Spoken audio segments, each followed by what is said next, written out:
Je vous retrouve avec grand plaisir à l'occasion de cette pleine lune du 19 novembre 2021 qui aura lieu à 9h59 en temps local et à 8h59 en temps universel. Cette pleine lune de novembre, elle se passe dans l'axe Taureau-Scorpion. Suivez la souris. Et là se trouve la Lune à 27 degrés du signe du Taureau. Et là se trouve le Soleil à 27 degrés du signe du Scorpion.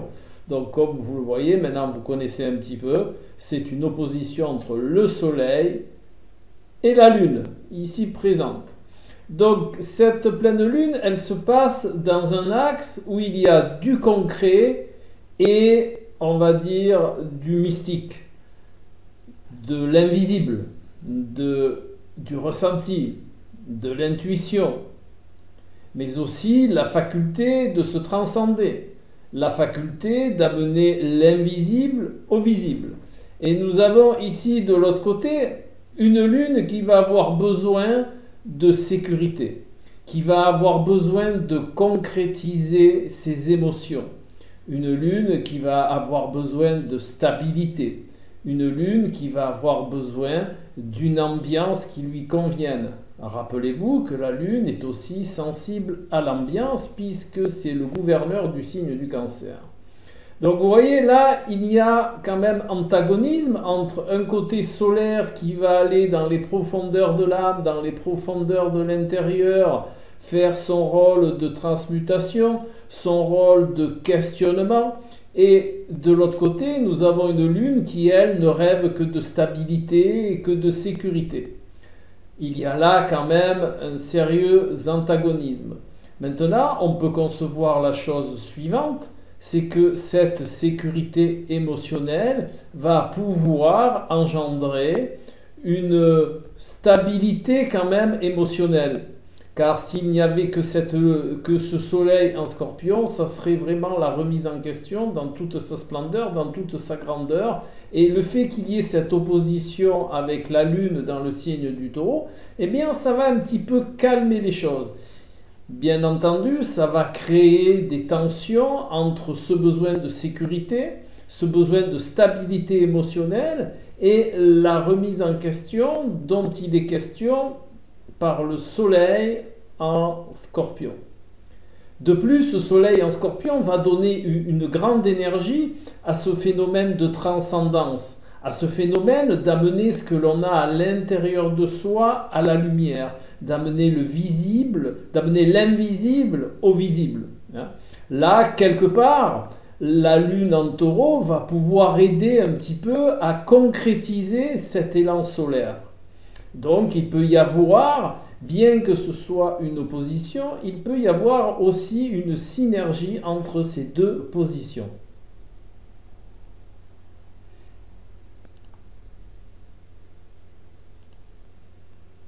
Vous voyez, il y a de plus une conjonction entre le Soleil et Mercure. Et cette conjonction, puisque le Soleil est en opposition à la Lune ici, forcément Mercure est en opposition à la Lune. Ce qui va nous indiquer que dans cette pleine Lune, il ne va pas falloir raisonner. Car Mercure et la Lune font souvent, en termes d'émotionnel, pas très bon ménage. Puisque Mercure représente la raison, l'analyse, et que la Lune représente l'émotionnel, l'instinctif, l'intuitif, la sensibilité et l'hypersensibilité. Donc, comme vous le comprenez si bien, il y a une interaction entre l'intuitif, entre la sensibilité, le ressenti et le domaine de l'analyse et le domaine de la raison. Donc, si vous allez opposer ces deux principes, cette pleine lune va être compliquée. Par contre, si vous utilisez ces deux principes de la bonne manière et dans leur attribut propre, eh bien cette pleine lune se passera d'autant mieux. Que cela veut-il dire? Eh bien Mercure va être là pour éviter les débordements émotionnels. Mercure va être là pour mettre juste son soupçon de discernement et son soupçon d'analyse. Mais bon conseil, cela devra rester vraiment en dernière instance. Laissez-vous porter, puisque cette lune se trouve en taureau, donc ça va être un émotionnel sur base de concret. Donc laissez-vous porter par ces intuitions concrètes, si je puis m'exprimer ainsi, par ces émotions qui vont chercher à se concrétiser. Hein. Quand cela va se passer, eh bien le soleil, lui, qui est en scorpion, va permettre cette remise en question, ce questionnement même parfois tout simplement, de ce que la lune va vous faire ressentir, ce que la lune va vous indiquer. Donc, j'ai envie de vous dire, laissez-vous mener par vos intuitions. Laissez-vous mener par cette hypersensibilité qui va vous habiter, bien entendu, à plus ou moins suivant les êtres.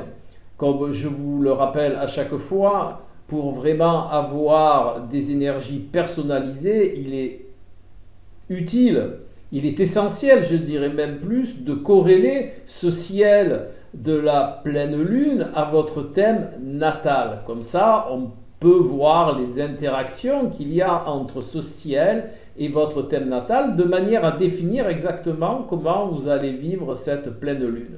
Mais quoi qu'il en soit, l'étude de cette pleine lune vous donne des connaissances, des informations, pour que vous puissiez vivre réellement cette pleine lune en pleine connaissance de cause et avoir assez justement de données pour pouvoir la gérer dans sa plus belle énergie.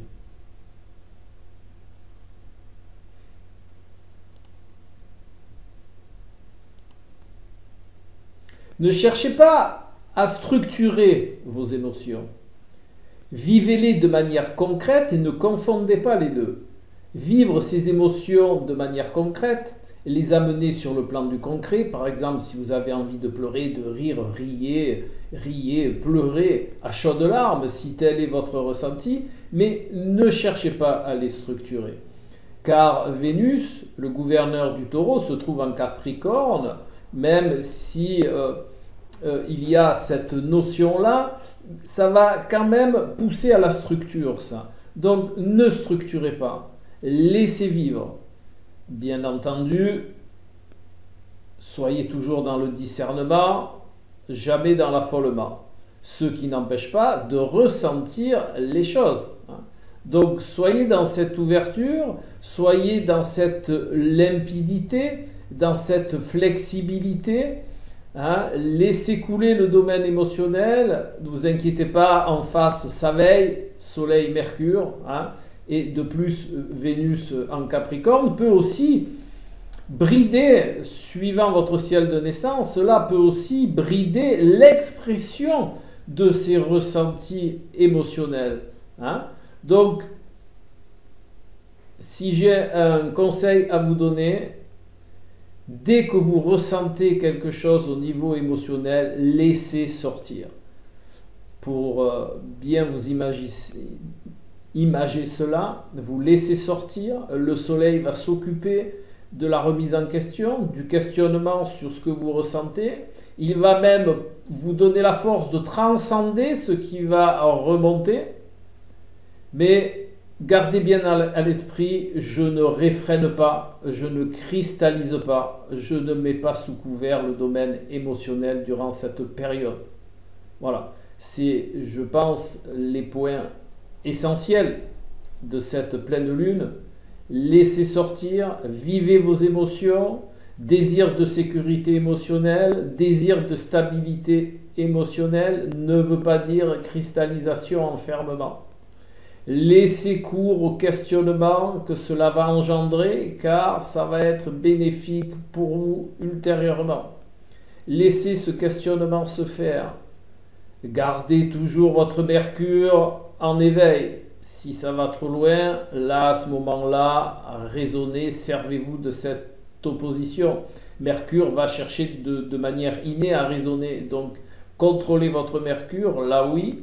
Servez-vous-en au bon moment pour éviter les débordements émotionnels. Servez-vous aussi de ce Mercure pour ne pas raisonner vos émotions. Quand je dis raisonner, c'est les empêcher de vivre, laissez-les s'exprimer. Voilà.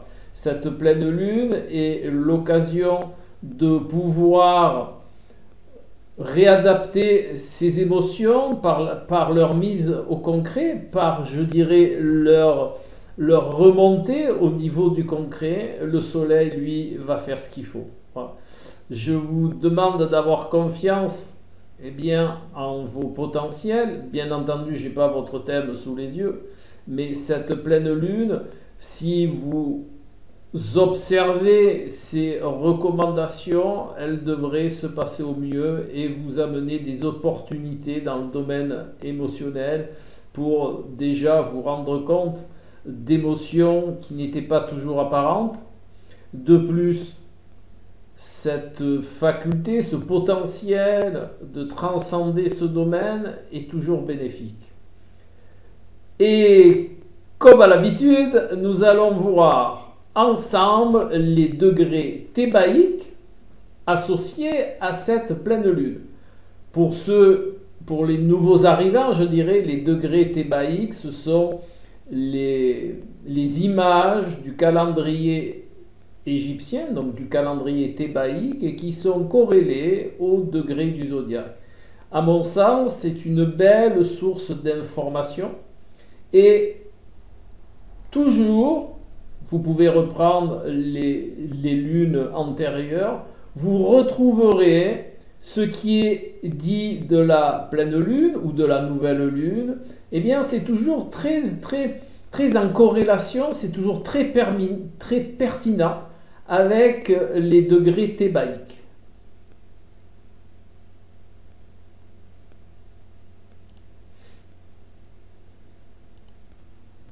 Nous allons voir donc le 28e degré du signe du Taureau.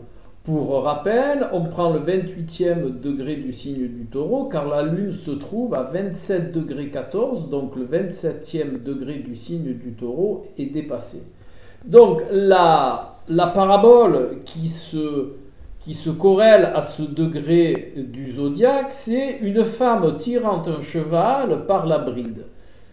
Donc son interprétation en est très subtile. Le cheval n'est pas scellé, le cheval n'a pas de harnais, donc il a une partie libre, une partie naturelle, une partie sauvage. La dame le tire, donc le cheval suit.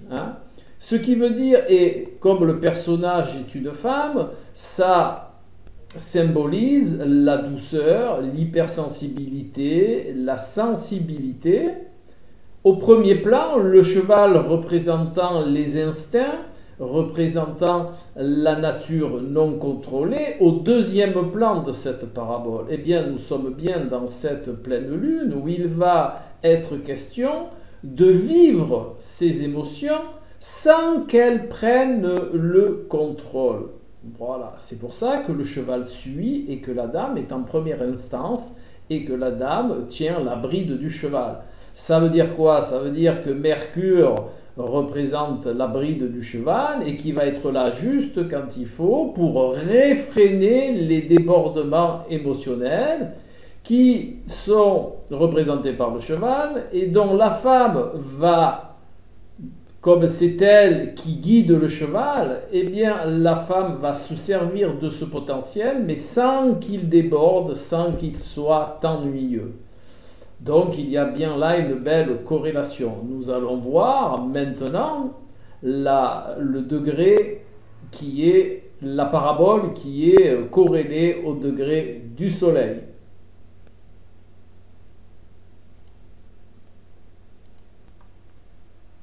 La parabole associée à ce 28e degré du Scorpion est un temple, tout simplement un beau temple.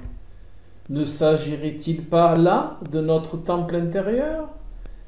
La lumière solaire dans le temple, amener la lumière en notre intérieur, cette lumière qui permet de mettre à jour l'invisible, de l'amener à la lumière, donc de le rendre visible. Ne serait-il pas là le rôle de la transmutation, qui est d'amener de la lumière, d'amener notre intérieur à la lumière, Donc nous voyons que là aussi, cela correspond bien. Donc il y a ces deux énergies des paraboles du calendrier thébaïque qui sont vraiment en une belle corrélation de cette pleine lune. Et maintenant, comme à l'habitude, eh bien, nous allons voir un peu la signification de cette pleine lune et de son rapport à la numérologie.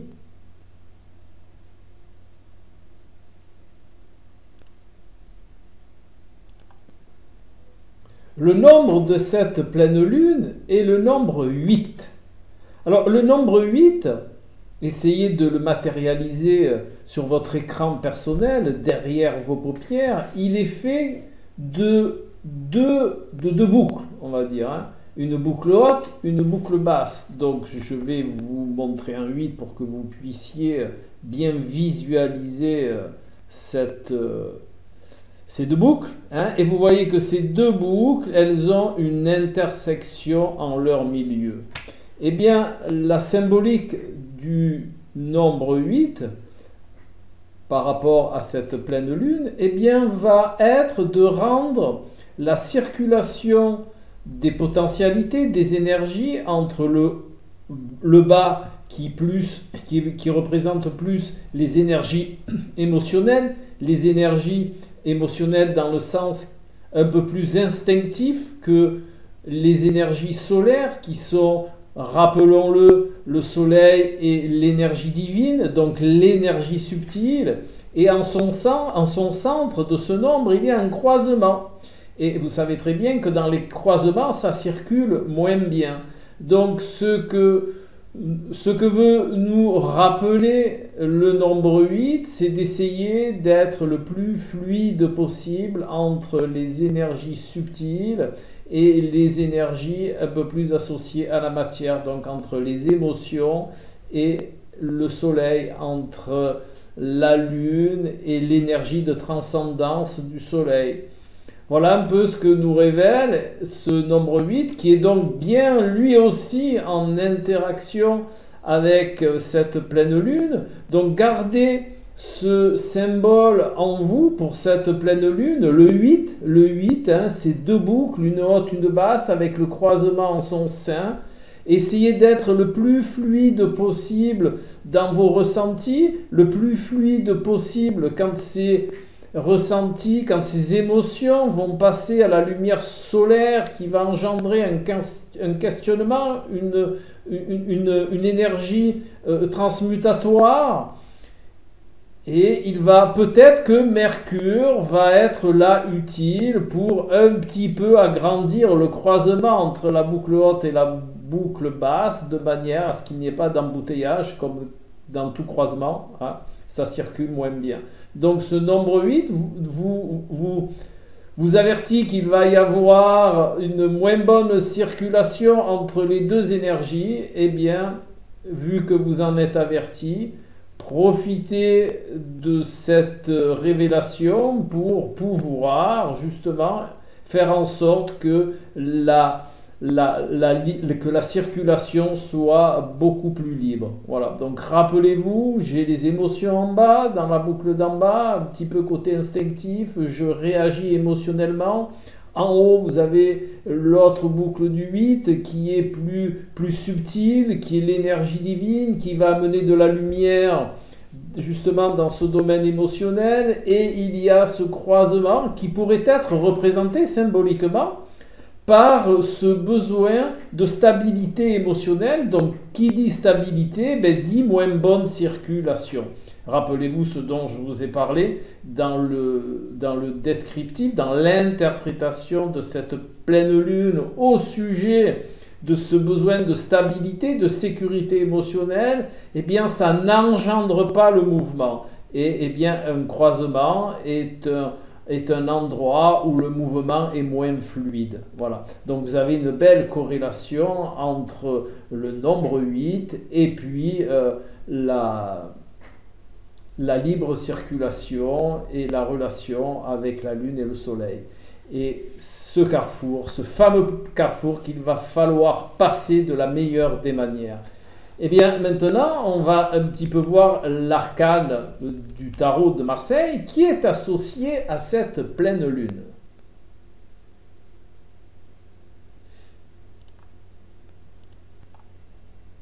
L'arcane associé à cette pleine lune est l'arcane 17, l'arcane de l'étoile, arcane numéro 17. Hein, puisque quand on fait la réduction théosophique eh bien, de la date de cette pleine lune, eh bien, on trouve le chiffre 17. Donc, cet arcane de l'étoile que je vous remontre, parce que pour moi, je l'apprécie beaucoup, c'est un bel arcane comme tous les arcanes, mais celle-là, elle a une connotation qui me ravit tous les jours. Hein. C'est l'arcane des initiés. L'arcane de l'étoile représente les initiés. Donc cet arcane, dans cette pleine lune, va justement bien, hein, elle est bien corrélée car elle va vous demander de vous initier justement à cette circulation des énergies entre le monde lumineux, entre le concret, entre le réel, entre le conscient et cette énergie de la Lune qui représente eh bien, son contraire, mais son contraire complémentaire, c'est-à-dire l'inconscient, l'irrationnel, l'intuitif et l'hypersensibilité, et n'oublions pas l'adaptabilité. Là, cette adaptabilité, bien entendu, de la Lune, comme elle est en taureau, elle va être un petit peu entravée puisque le taureau va demander à la Lune de se stabiliser, de se mettre en sécurité. Donc cette notion d'adaptabilité qui appartient à la Lune eh bien, va être un petit peu plus réduite. Eh bien, cet arcane de l'étoile va vous demander de vraiment de vivre cette pleine lune comme une initiation, de vous initier à votre force émotionnelle, à votre potentiel émotionnel et de vous initier, bien entendu, à la mise en lumière de ce domaine émotionnel. Et de là va naître une surinitiation par la transcendance que cela va amener, par la transmutation qui va se passer par cette interaction entre le potentiel lunaire et le potentiel solaire. Voilà, donc là nous avons là aussi un bel arcane. Je vous garantis que vous allez la ressentir, cette énergie initiatrice, ce désir de vous initier à ce qui vous habite et de le mettre en lumière, d'amener, je vous le redis, d'amener l'invisible au visible de manière concrète. Voilà le résumé de cette pleine lune. Et comme à l'habitude, eh bien, nous allons voir ensemble les énergies qui vont habiter la France. Hein. Alors, je vous rappelle que ces énergies, elles sont étudiées sur le thème de la 5e République. Voilà, c'est la base de l'étude des énergies qui vont habiter la France pendant cette période.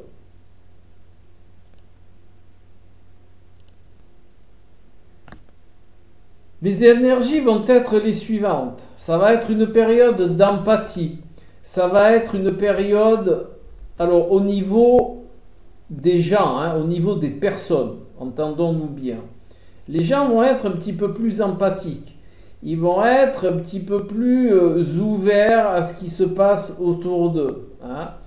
Ils vont avoir envie de liberté. Alors, c'est un petit peu compliqué de définir ça, mais les gens vont avoir besoin d'indépendance. Ils vont avoir besoin de souplesse. Ils vont avoir besoin de lâcher prise. Donc, si j'ai vraiment un conseil à vous donner, allez dans cette voie-là durant cette période de pleine lune. Hein. Comment je vais dire ça, la douceur, la plénitude, l'ouverture, eh bien, va avoir besoin de s'exprimer. Hein. Je pense qu'il y a pas mal de courants qui sont intérieurs à la vie des gens et ils vont paraître, ils vont s'exprimer un petit peu plus. Hein.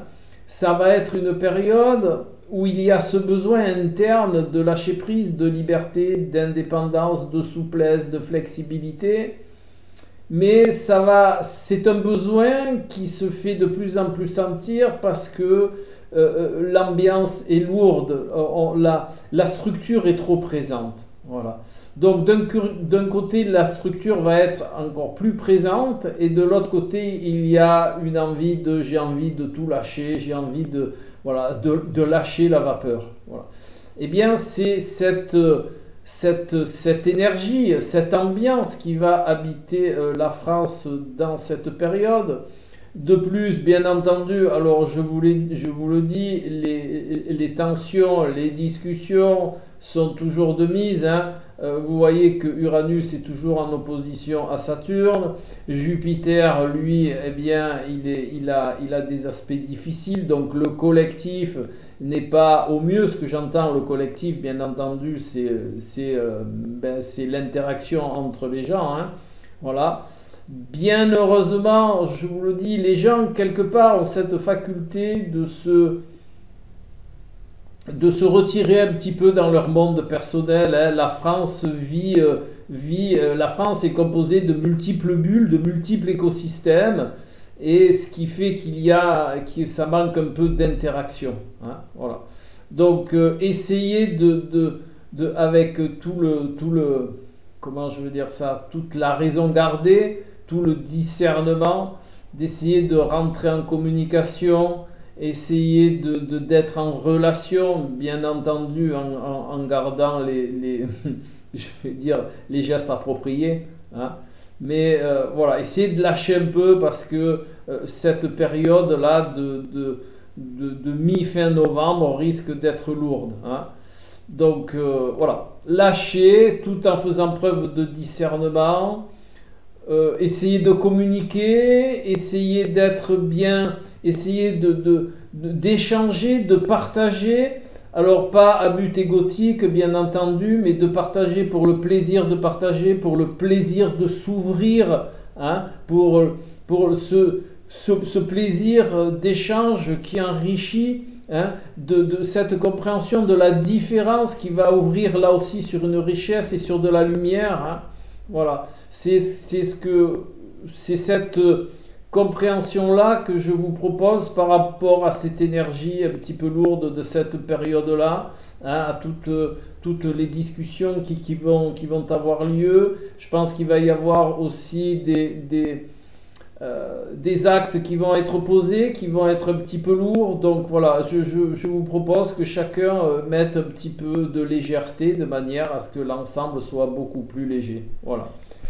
Donc le mot de la fin, ça serait d'être ouvert. Voilà, d'être ouvert, d'être dans la compréhension, d'être dans l'interaction, et d'être dans la richesse de la différence au lieu d'être dans la restriction de la différence. La différence est un principe important que je rappelle souvent, qui est le fait de bien comprendre qu'on est 7 milliards sur la planète et qu'on est 7 milliards de personnes différentes. Et oui. Donc, partant de ce principe, eh bien, il est vraiment important de conscientiser que la différence est une richesse et non pas une cristallisation et non pas quelque chose qui va engendrer la remarque, le jugement, la comparaison. Voilà. Je pense qu'on gagnerait beaucoup à tenir compte de la richesse des 7 milliards d'êtres qui composent la planète. Voilà, tout simplement. Bon, sur ces quelques mots, je vous souhaite une période lumineuse comme peut l'être le soleil et une période de vie intérieure riche comme peut être la lune. Et je vous retrouve tout bientôt pour une prochaine vidéo. N'oubliez pas, un petit pouce en l'air, partagez la vidéo, ça fera connaître la chaîne, ça serait sympa. Voilà. Donc, allez, à tout bientôt.